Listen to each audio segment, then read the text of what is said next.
Intro muna tayo guys, pasok. For today's vlog, so ito pala yung lulutuin ko tonight guys. Ito yung ating karneng baka.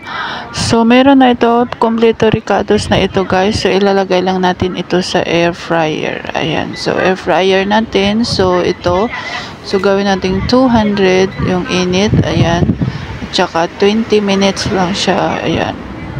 Depende po sa iyo guys kung ilang minuto yung 20 minutes.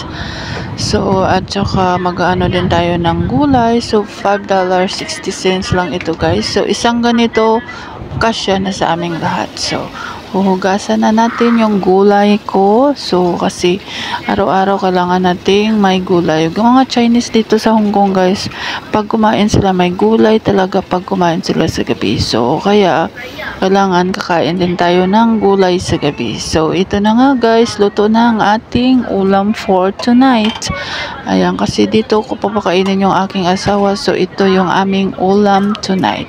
Ayan, super duper yummy. Thank you so much for watching guys. Please don't forget to like, share, and comment down below kung nagustuhan nyo ang aming video. Thank you very much. Ayan, so ito na. Isi-serve na natin ito sa aking mga anak. Ayan, gustong-gusto nila ito guys kasi mas malambot at saka masarap-sarap. Malinamnam pala guys. So, ayan. So, ito, lagyan muna natin ng water. So, ayan. So, ito na. Serve na natin. So, araw-araw kami kumakain ng itlog, guys. So, yung rice natin ay konti lang. Thank you.